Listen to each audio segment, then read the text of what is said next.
love to be in control. And for so much of human history, this feeling that we could put our hands on something and make it happen has led to incredible outcomes for the human race. Early on, we discovered that we could create a dwelling space out of wood and mud. Later, we found a person could lead the work of dozens of hundreds of others and create a cathedral. Humans evolved to love the feeling of being in control, of having our hands on the steering wheel. The problem is now our minds trap us into feeling like we can have control, even when the context is too tricky for any one person to be steering by herself. For example, many leaders are wanting to create customer-centric environments and are told to make that happen, the way in the past someone would have been directed to build a house. Maybe the manager runs a call center and she finds data that customers hate waiting on hold. She mandates that customer wait time needs to fall. She rewards those employees that reduce wait time, and wait time decreases, and she feels delighted about her ability to control things. But it turns out that to reduce wait time, her employees are rushing customers off the phone as soon as they see someone's been put on hold, even if the customer's problem hasn't been fixed. Customers spend less time on hold, yet still their satisfaction decreases. We can control simple outcomes like wait time, but we cannot put our hands on the wheel and drive to complex outcomes like customer satisfaction.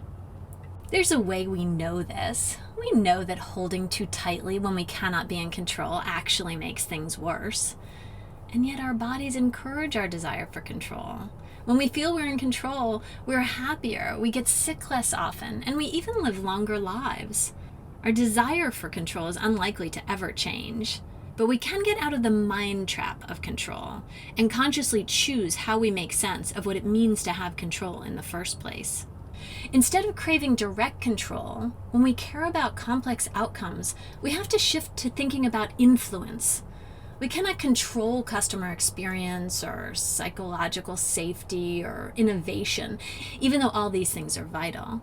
We will not be able to make these things happen the way we can make a house, but we can be thoughtful about how we support the emergence of the things we want. We can move towards this way of thinking by having a direction rather than a narrow destination. Having a direction increases our options even as we relinquish our false sense of control over exactly how it will all turn out. Asking, "What can I help enable?" shifts your thinking and expands your view. Then it's time to experiment. Nothing helps us give up control like a genuine experiment where you really don't know how things are going to turn out. So if I care about customer experience at my call center, what can I enable? Wait time matters, so we can experiment with that.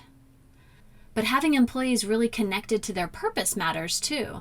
We could create an experiment in that direction. And having happy employees who get enough break time and enough professional development matters too.